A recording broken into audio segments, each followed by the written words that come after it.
पर पदार्थों में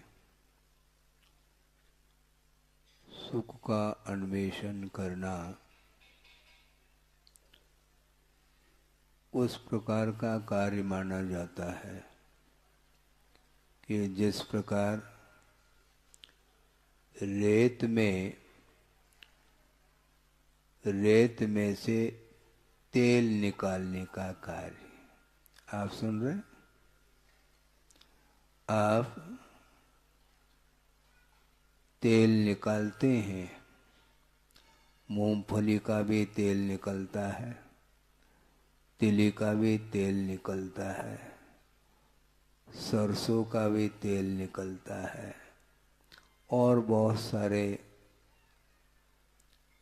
धान हैं जिनमें से तेल निकलता है। किंतु अभी तक यह देखने में नहीं आया है कि रेत में से भी तेल निकलता हो। कहीं एक आध कोई एक्सेप्शन हो, अपवाद देखने को मिलता है क्या? यदि रेत में से भी तेल निकल जाए तो फिर कहना ही क्या। लेकिन जिस प्रकार रेत में से तेल निकल नहीं सकता है, कितना भी प्रयास कर लो, घानी में पेल दो, लेकिन वह रेत पिल नहीं सकेगा। उसी प्रकार आगमकारों का ये कहना है, पर पदार्थों में सुख का अन्वेषण करता आया संसारी प्राणी ने, उसको ये भान नहीं है, उसे ये बोध नहीं है कि सुख किसमें से उत्पन्न हो सकता है। एक उक्ति हमने सुनी थी बुंदेलखंड में भी। कौन सी वो उक्ति है? जल में मीन प्यासा। वो जल में मीन है फिर भी वह प्यासा है। जल की कमी पड़ गई क्या है? समुद्र में वह मीन रहता है, नदियों में मीन रहते हैं, सरोवर में भी मीन पाए जाते हैं, किंतु उस गहरी नदी में और समुद्र आदि में भी इतना अथाह पानी है, चारों ओर जल ही जल दिखने में आ रहा है। इसके उपरांत भी वह मीन प्यासा क्यों है? इसलिए प्यासा है क्योंकि वह बाहर ढूंढ रहा है। सुख का अन्वेषण संसारी प्राणी बाहर उसका छानबीन कर रहा है कि किसी पर वस्तु में सुख की उपलब्धि होने वाली है। यह मान्यता ये आज की नहीं है और एक व्यक्ति विशेष की नहीं, किंतु प्रत्येक संसारी प्राणी की धारणा और मान्यता है कि वस्तुतः सुख जो प्राप्त होता है वह पर वस्तुओं में ही प्राप्त होता है और इसके अन्वेषण के लिए, इसको प्राप्त करने के लिए अनेक प्रकार का वह पुरुषार्थ कर लेता है। और उसमें भी तुलनात्मक दृष्टि से भी वह सोचता है कि एक लखपति है अथवा आज व्यवसाय करके अथवा मजदूरी करके वित्त का अर्जन करके अपनी आजीविका का निर्वाह करने वाला जो व्यक्ति है, उसको भी तो कुछ सुख प्राप्त होता होगा, उसको भी होता है। तो दूसरा सोचता है कि इसकी अपेक्षा से लखपति के पास ज़्यादा सुख उपलब्ध है, और करोड़पति सोचता है लखपति से मैं ज़्यादा सुखी हूँ, और अरबपति ये सोचता है मैं करोड़पति से भी ज़्यादा सुखी हूँ। अरबपति पीछे रह जाता है और खरबपति सोचता है मैं अरबपति से भी ज्यादा सुखी हूँ। इस प्रकार सुख की मात्रा बढ़ती हुई गई है। इस प्रकार किसकी मान्यता है? संसारी प्राणी की मान्यता है। और एक चक्रवर्ती भी है, वह भी अपने आप को सुखी महसूस कर रहा है। क्यों? क्योंकि 6 खंड का वह स्वामी है। 32,000 मुकुटबद्ध राजा उनके चरणों में नतमस्तक है। इस संबंधी जो उसे सुख महसूस हो रहा है वह अन्य और राजाओं के लिए नहीं मिल रहा है वह सुख। इस प्रकार तुलनात्मक दृष्टि से सुख बढ़ता गया है, सुख की वृद्धि हो रही है।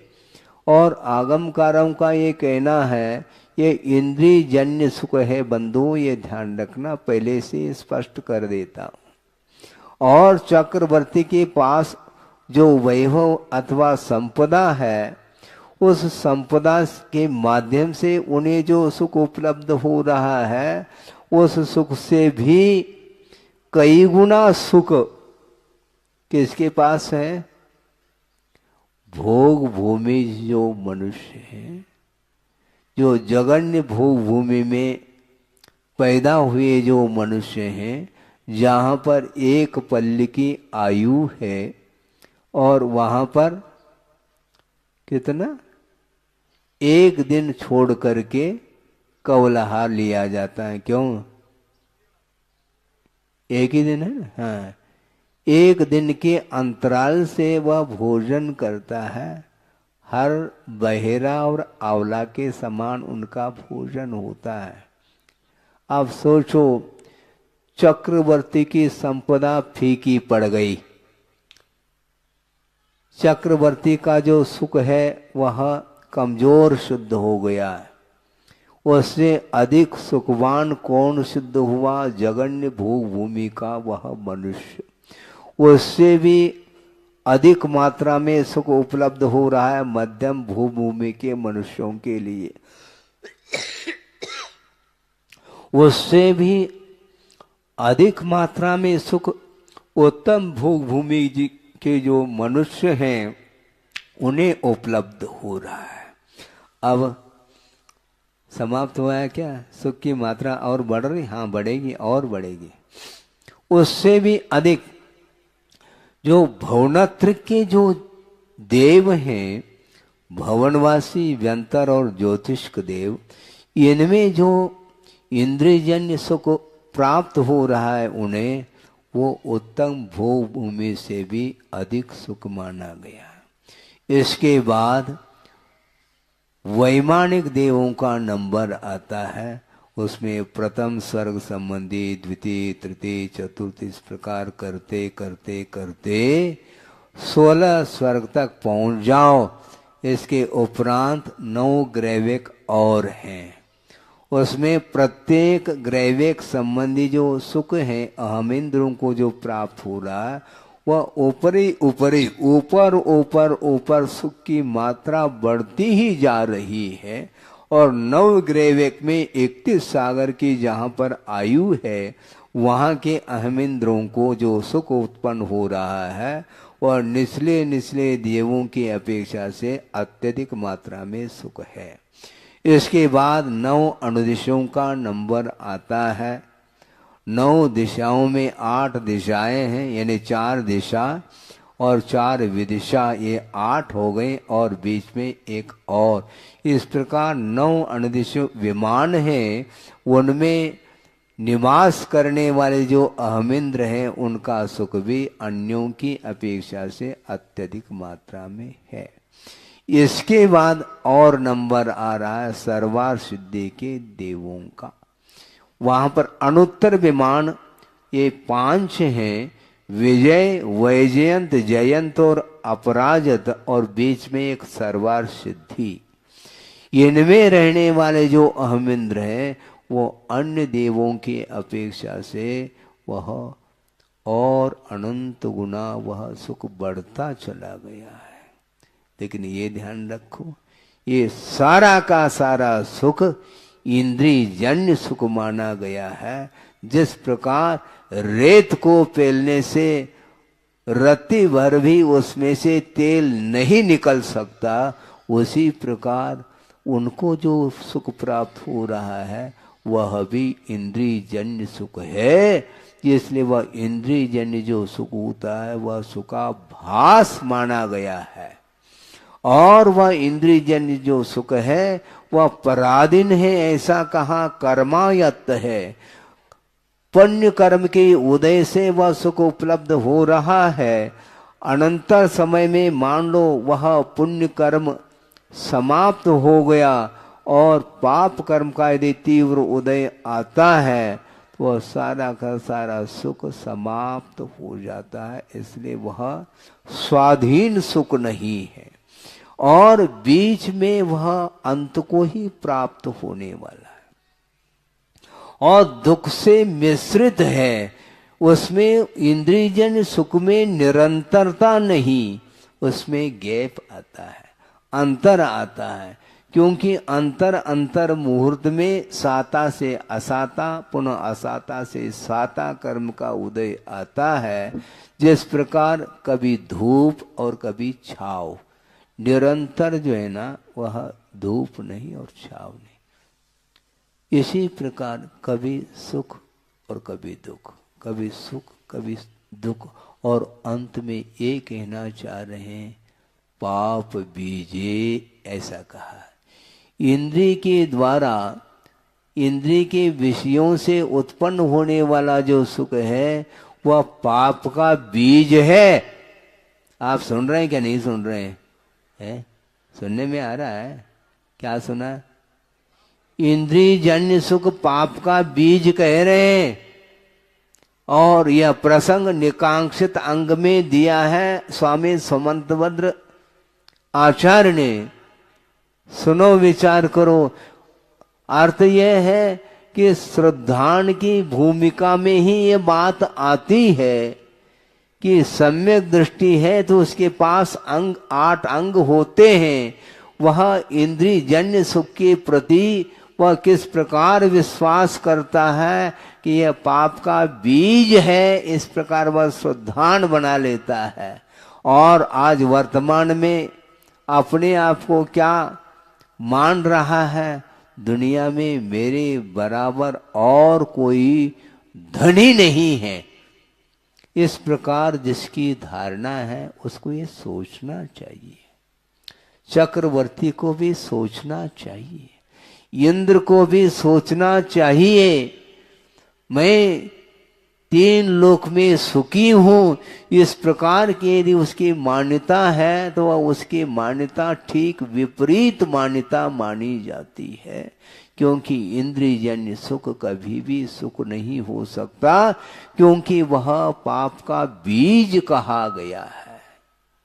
तो ऐसे स्थिति में ऐसा कौन सा विद्वान होगा, ऐसा कौन सा ज्ञानी होगा जो पाप का बीज बोना चाहता हो?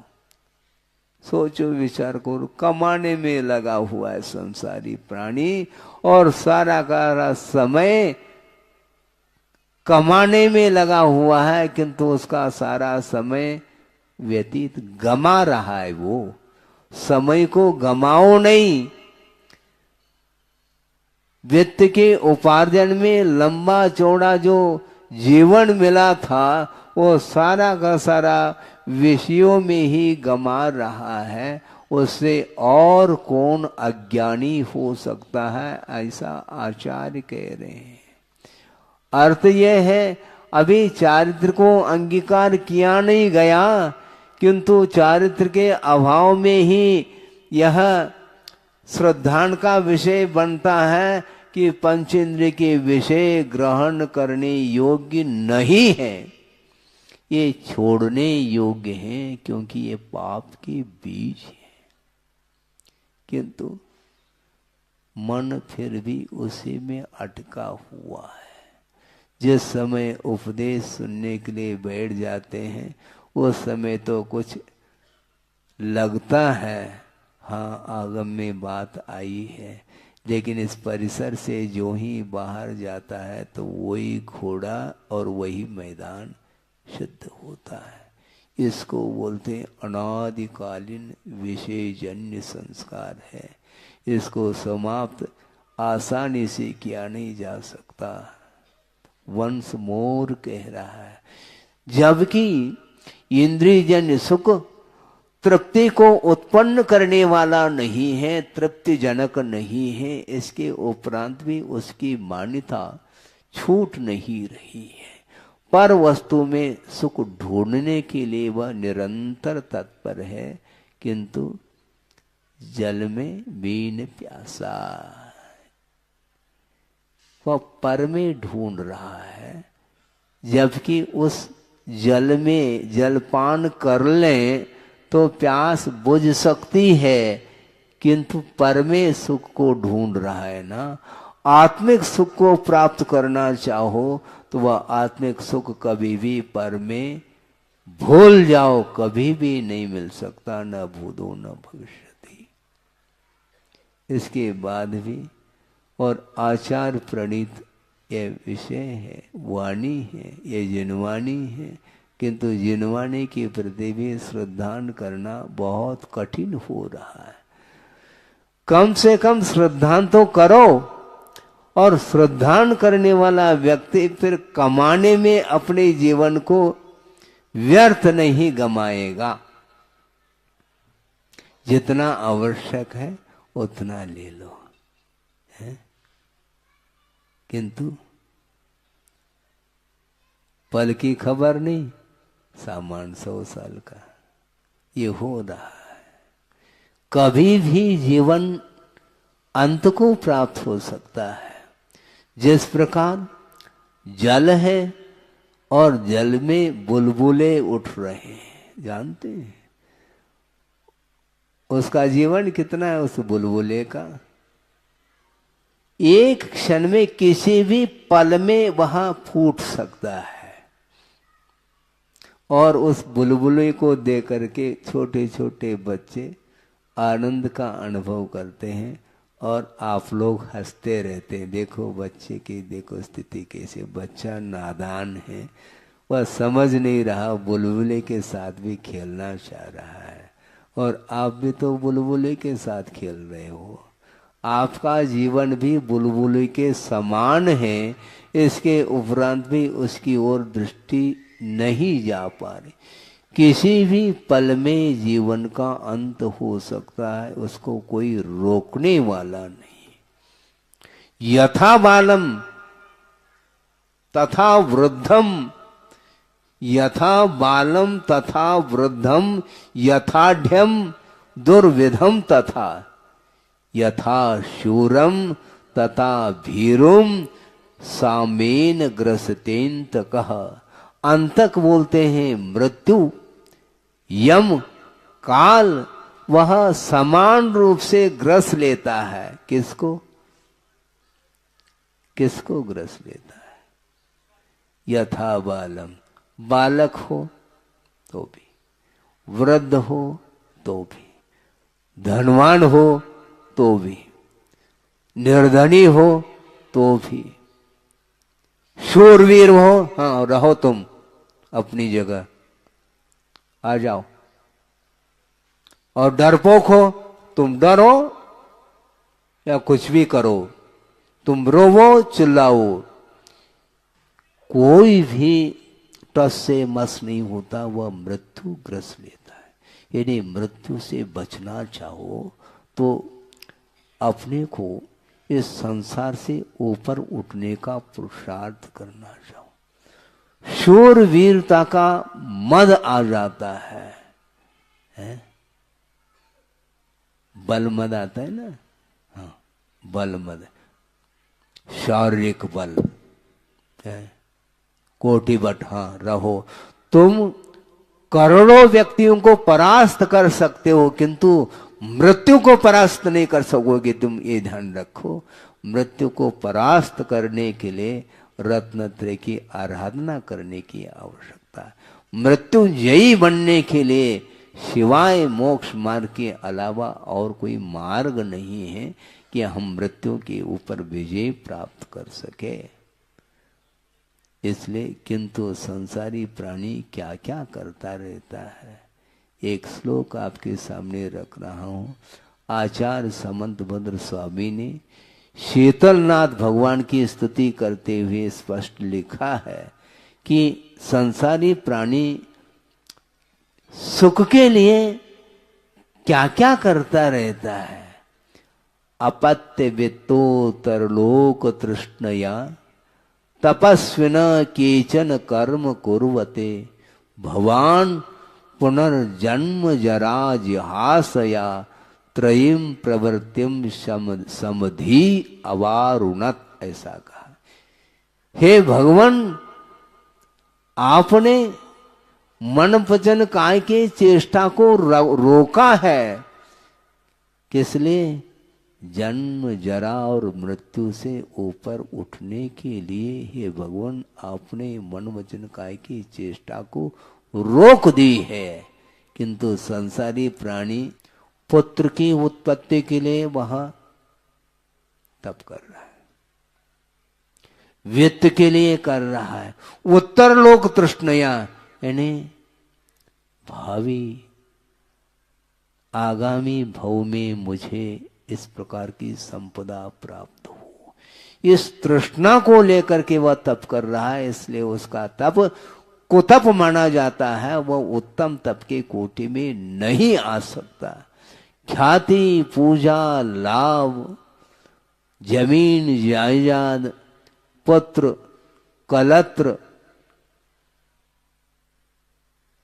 ये सारे के सारे जो भोग्य सामग्री हैं, जिनके माध्यम से सांसारिक सुख की उत्पत्ति होती है, उसको प्राप्त करने के लिए अनेक प्रकार का तप करता है संसारी प्राणी। किंतु हे भगवान शीतलनाथ भगवान, आपने जो तप किया है वह किसके लिए है? जन्म जरा मृत्यु के क्षय करने के लिए हे भगवान आपने तप किया है, तप को अंगीकार किया है। इसको बोलते हैं तप। इस तप के माध्यम से जो सुख की उपलब्धि होगी, वह इंद्रियातीत अनंत सुख की उत्पत्ति होती है। हाँ, सुख की तुलना करते करते आपके सामने कहाँ तक ले गए हमने? सर्वा सिद्धि के अहम इंद्र का सुख उसके नीचे वालों के सुख की अपेक्षा से अत्यधिक मात्रा में सुख है। और उससे भी सुख किसको मिलता है? सुनो, जल्दी नहीं करो। उससे भी अधिक सुख श्रमण पर्याय में, श्रमण पद को जो अंगीकार किया है, अहमिंद्र के नाहि कहो, अहमिंद्र के लिए भी वह सुख संभव नहीं है। 33 सागर तक निरंतर वह सुख में डूबने वाला अहमिंद्र है, उससे भी अनंत गुना सुख एक समय में वह रत्नत्र की आराधना के फलस्वरूप सुख का अनुभव करता है। और सिद्धों का सुख कैसा है? अतीत अनागत पर्याय में मनुष्य गति संबंधी और देवगति संबंधी जो सुख उपलब्ध होता है, उससे भी अनंत गुना एक समय में सुख उपलब्ध होता है और सिद्धों का सुख माना जाता है। हाँ, ये तुलनात्मक अध्ययन है जिसको आप सुख मान रहे हो। 5 इंद्रियों से उत्पन्न होने वाला वह सुख कभी भी शांति के लिए कारण नहीं हो सकता, क्योंकि वह सुखाभास है और वह पाप का बीज है और संसार के लिए कारण सिद्ध हो रहा है। इसलिए संसार का विच्छेद करना चाहो क्या संसार में रहना चाहो? मुझे बोलो। विच्छेद करना चाहो, लेकिन पाप का बीज है कहा जा रहा है, पाप का बीज बो नहीं। फिर संसार का अंत जो करना चाहता है वह कभी भी पाप का बीज नहीं बो सकता है। और पंचेंद्र के विषयों में लीन होने वाला व्यक्ति कभी भी ऊपर नहीं उठ सकता, वह पाप का बीज और बोता चला जा रहा है। क्या करना चाहो, 9:30 बज गए हैं, लगभग आध घंटा आपका हो गया। सुख मिला है, मिला, मिल रहा है? कैसा सुख मिल रहा है? अतीन्द्रिय सुख यहां नहीं मिल सकता, ध्यान रखो। अतीन्द्रिय सुख जो मिलेगा वह शुद्ध अवस्था में मिलेगा, किंतु वस्तुतः हमने पहले भी यह प्रसंग रखा था, अभी भी रखना चाहता हूं कि मोक्ष मार्ग में सुख है क्या? नहीं है? मोक्ष मार्ग में सुख है क्या? नहीं। मोक्ष मार्ग में सुख नहीं है। कौन सा? इंद्रिय सुख है नहीं, और मोक्ष का सुख भी नहीं। देखो, मोक्ष मार्ग पर चलने वाला जो श्रमण होता है उसके लिए न मोक्ष सुख मिल रहा है न इंद्रिय सुख मिल रहा है, तो कौन सा सुख मिल रहा है? तो आस्थागत सुख मिल रहा है। आस्था संबंधी जो सुख है वह काष्ठागत जो सुख है उसके लिए कारण है, ऐसा आचार्यों का कहना है। यानी सुख की पराकाष्ठा, अंतिम सुख, उस सुख के साथ किसी की तुलना नहीं की जा सकती। ऐसा सुख शुद्धों में उत्पन्न होता है। उस सुख के लिए कारण यह आस्था मानी जाती है। इसलिए मोक्ष मार्ग में श्रद्धान के माध्यम से जो आह्लाद का अनुभव होता है वह और अन्यत्र संभव नहीं है। इसलिए मोक्ष मार्ग पर आरूढ़ होना पड़ेगा। संसार का यदि विच्छेद करना चाहो और अतीन्द्रिय सुख का अनुभव करना चाहो, मोक्ष सुख का अनुभव करना चाहो, तो सारे सांसारिक सामग्रियों को क्या तिलांजलि, जलांजलि देनी पड़ेगी, तब कहीं जाकर के उत्पन्न होगा। एक छोटा सा प्रसंग आपके सामने रख करके इस विषय को पूर्ण कर लूं कि संसारी प्राणी परमे सुख को ढूंढ रहा है। एक प्रसंग सुनाया था आचार्य महाराज ने कि कुछ आउट ऑफ कंट्री से फॉरेनर्स जिसको बोलते हैं वो भारत में आए हैं, आते हैं, अरब कंट्री से आए थे बताते, ऐसा सुना। अच्छी बात है।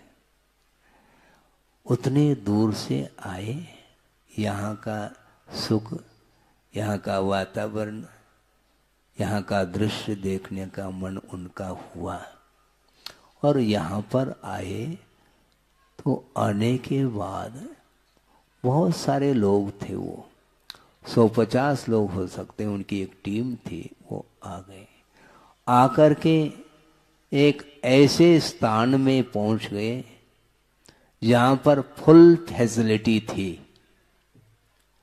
वहाँ पर ठहरे और गर्मी का वह मौसम था, और गर्मी के कारण पसीने से तर हो रहे थे।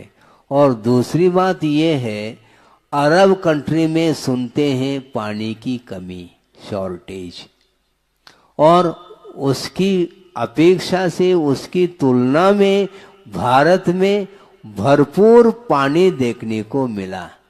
किनको? उन लोगों को। कहाँ देखा उस पानी को? है नदी में नहीं, जहां पर ठहरे थे वो है, वहां पर टोंटी घुमा दी किसी व्यक्ति ने, पानी आने लगा। और ये सारे के सारे लोग देख रहे हैं, अरे वहां पर तो पानी के लिए तरसते थे और यहाँ पर पानी ही पानी मिल रहा है। यहाँ के लोगों को उन्होंने देख लिया कि टोंटी को घुमाते ही पानी, अरे ये तो बहुत ही अच्छा है। उस टीम में से एक व्यक्ति ने सोचा, गजब हो गया, आश्चर्यचकित हो गया, विस्मय हो गया। उसने पूछा कि इस प्रकार की टोंटी और मिल सकती है? क्यों हंस रहे हो? उसने सोचा कि बाजार में जाना चाहिए, दुकान में जाना चाहिए और इस प्रकार की टोंटी को हमें खरीदना है। और वो पहुंच गया। पहुंच करके जहां पर टोंटी बेचने के लिए काफी मात्रा में रखी गई थी, जाकर के पूछा, भाई साहब, हाँ, इसका भाव क्या है? अच्छा, इसका भाव तो है 1000 रुपए में एक आता है। अच्छी बात है, हमें चाहिए। ठीक है, ले लो। हमें लगभग 100 टोंटी दे दो। 100 टोंटी दे दो। और दुकानदार हंस रहा है, मुस्कान ले रहा है और ये पूछ रहा है उस ग्राहक को, क्यों भाई साहब, इतने टोंटी आप एक साथ खरीद रहे हैं, क्या कर लोगे? अब पूछो नहीं, पहले दे दो। हाँ, ले लिया। और वो दुकानदार हंस रहा था, क्यों? एक टोंटी के माध्यम से काम चल जाएगा, इतनी टोंटी लेकर के करोगे क्या? तुम्हें चिंता क्यों है? मुझे दे दो। हाँ, दे दिया। ले करके वो गया। 100 टोंटियों को खरीद करके वह अपने टीम के पास पहुंच गया और रात हो गई। रात हो गई, वो सारे के सारे लोग रजाई ओढ़ करके सोने के लिए तैयारी कर दी और सो गए। अभी नींद किसी को लगी नहीं थी। और जिसने टोंटी खरीदी थी वह धीरे धीरे सब रजाई ओढ़ करके सो गए और वह खोल करके एक टोंटी को लेता, टोंटी को घुमाता, अरे एक बूंद भी पानी नहीं आ रहा है। हो सकता है इसमें कोई गड़बड़ी हो। दूसरे टोंटी को वो घुमाता है, तीसरे को घुमाता है, सारे सारे टोंटियों को चेक कर लिया, एक बूंद भी पानी नहीं आया। वो सोचता है मेरे साथ धोखा हो गया है। इतने में पास में जो साथी था वह धीरे धीरे वह लेटे लेटे ही इस दृश्य को देख रहा था कि देखो ये पागलपन है, क्या कर रहा है? तुम क्या कर रहे हो? क्या क्या कर रहा हूँ, मेरे साथ धोखा हो गया। क्या हो गया? देखो हमने टोंटी घुमा ली, पानी नहीं आ रहा है। तुम पागल हो। पागल कैसे? टोंटी में थोड़ी पानी है, टोंटी के थ्रू पानी आता है, टंकी में पानी होता है, ध्यान रखो। किसमें पानी होता है? टोंटी में होता है क्या? नल में पानी होता है क्या? नल के थ्रू, टोंटी के थ्रू वह पानी गिरता है, इसलिए टोंटी को घुमाने से टैंक में से वह नल के थ्रू आकर के टोंटी के माध्यम से नीचे गिरता है, ये ध्यान रखो। अच्छा ऐसा है? हाँ ऐसा है। और आप लोग हंस रहे होंगे, लेकिन प्रत्येक संसारी प्राणी की यही दशा हो रही है। पंचेंद्र के विषयों में वह सुख को ढूंढ रहा है, पर वस्तु में सुख नहीं है।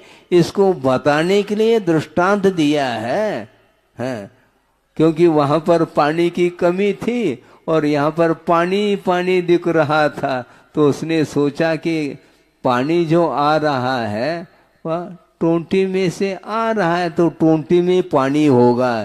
टोंटी में एक बूंद भी पानी नहीं रहता, ये ध्यान रखो। उद्गम स्थान पानी का जो स्रोत है वह टोंटी नहीं किंतु वह टैंक है, उसी प्रकार जो सुख का स्रोत है वह आत्म तत्व है। आत्मा में से सुख आता है, पर वस्तुओं में सुख ढूंढ रहा है, किंतु सुखाभास होने की उपरांत भी अभी भी उसको बात समझ में नहीं आती। और सुबह से लेकर के शाम तक वह दुकान खोल करके बैठा है, और बेटा आया है, हैं? सुबह शाम जो है वह दुकान को खोल करके बैठा है, और बेटा आया है टिफिन ले करके। पिताजी क्या टिफिन रखो, नहीं टाइम हो गया है, टाइम होने दो, अभी तो ग्राहक के ऊपर ग्राहक आ रहे हैं। ग्राहक के ऊपर अर्थात चढ़ कर के आ रहे हैं क्या? ग्राहक के ऊपर ग्राहकार्थ लाइन लगी है, इसलिए मुझे फुर्सत नहीं, अभी मुझे भूख नहीं लगी, भूख शांत हो रही है। जबकि भोजन एक ग्रास भी नहीं लिया फिर भी शांति मिल रही है। इसी को बोलते हैं आस्था। किसमें? वित्त में आस्था, सुख की आस्था होने के कारण वह रात दिन कमाने में लगा हुआ है। यह संसार की रीत है, किंतु अच्छे अच्छे व्यक्ति भी इसमें उलझे हुए हैं और अपने आप को श्रीमान मानते हैं, किंतु चक्रवर्ती को भी श्रीमान नहीं कहना चाह रहे हैं। ध्यान रखो, वस्तुतः श्रीमान कौन होता है? श्री का अर्थ लक्ष्मी हुआ करता है, किंतु वह लक्ष्मी अंतरंग लक्ष्मी ही वस्तुतः सुख प्रदान कराने वाली है। अनंत ज्ञान, अनंत सुख, अनंत दर्शन, अनंत वीर, ये सारे अनंत ज्ञानादि जो अनंत गुणों से जो संपन्न होता है वह शुद्ध अवस्था मानी जाती है। उस मुक्त आत्मा के लिए ही वह सुख मिलता है। अन्यत्र तीन लोक में तुम ढूंढते रहो, सुख मिलने वाला नहीं। इस प्रकार गाढ़ श्रद्धा जिसके अंदर होता है वही व्यक्ति पंचेंद्रिय के विषयों को जहर मान करके उसको छोड़ने का पुरुषार्थ करता है। जो और वंस मोर कहने वाला व्यक्ति कभी भी पंचेंद्रिय के विषयों को जहर के समान नहीं मानता, किंतु उसको अमृत के समान मान करके उसको पीता रहता है। इसलिए उसका परिभ्रमण रोक नहीं सकता, उसका अधपतन होता है। दुर्गति के लिए कारण है। इस प्रकार आगम में स्पष्ट शब्दों में लिखा हुआ है। इसके उपरांत भी उसको चैन नहीं, बार बार बार बार बार उसी में लगा हुआ है। और जो जितना संपन्न होता है वो अपने आप को वीआईपी मानता है वो है। बाकी सब कौन है? वो बाकी जीव नहीं है, वो है? अजीब है क्या? ये अजीब बात हो गई है। बाकी सारे के सारे जीव नहीं है क्या? कल ही तो बात आ रही थी पंचायत में, एक इंद्रिय भी जीव है, पंचेंद्रिय भी जीव है, संसारी भी है और मुक्त भी है। प्रत्येक जीवात्मा में वही प्रभुत्व शक्ति विद्यमान है। शक्ति के रूप में उस ओर दृष्टि रखने की आवश्यकता है, किंतु अपने आप को धनवान, अपने आप को बलवान, अपने आप को शूरवीर है, क्या क्या टाइटल देता है। किंतु आचार्य कहते इस प्रकार शारीरिक शूरत बल के माध्यम से शूरवीरता दिखाना ये कर्माधीन है बंधुओं। एक अगले पल में वह शूरवीरता भी समाप्त हो सकती है, क्योंकि मृत्यु समान रूप से ग्रसित कर लेता है। एक आध सेकंड के लिए रुक जाओ, थोड़ा सा काम है उसको पूर्ण कर लो, फिर बाद में मृत्यु के लिए ऐसा कहा जा सकता है जस्ट वेट? नहीं, संभव नहीं है। वहां पर वेट नहीं है। तुम कितने भी वेट रखते हो अपने पास, हैं, बलशाली हो, किंतु जस्ट वेट नहीं होगा। अभी हाल, हाँ, एक समय भी वह रुक नहीं सकता, वह अंत को प्राप्त होता है। इसलिए शारीरिक सुख से, मानसिक सुख से, सांसारिक सुख से, इंद्रियजन्य सुख से ऊपर उठने के लिए अपने को आत्मा की आराधना करनी है, पंच परमेष्टि की आराधना करनी है, और उसके माध्यम से ही उस सुख को प्राप्त करने का पुरुषार्थ हमें करना है। इस प्रकार यह आगम के माध्यम से निकांक्षित अंग के प्रसंग में ये विषय दिया गया है। इस विषय को समाप्त करते हुए अंत में मैं इतना ही कहना चाहता हूँ, ये प्रतिदिन ये क्रम सुनने का रहेगा, सुनाने का भी रहेगा, किंतु मात्र सुन करके निकालना नहीं, किंतु आस्था के साथ धर्म श्रवण करके धर्म के प्रति अटूट आस्था रखते हुए अपने को अपने शक्ति के अनुरूप उस शुद्ध परमात्मा तत्व को प्राप्त करने के लिए वीतराग धर्म को अपने जीवन में स्थान देने का पुरुषार्थ करना चाहिए। अहिंसा परमो धर्म की जय। बोधि समाधि परिणाम शुद्धि स्वात्मोपलब्धि शिव शोक सिद्धि चिंतामणिम चिंतित वस्तुदाने त्वा मंद मानस्य ममास्तु। परम पूज्य आचार्य गुरुवर श्री विद्यासागर जी मुनि महाराज की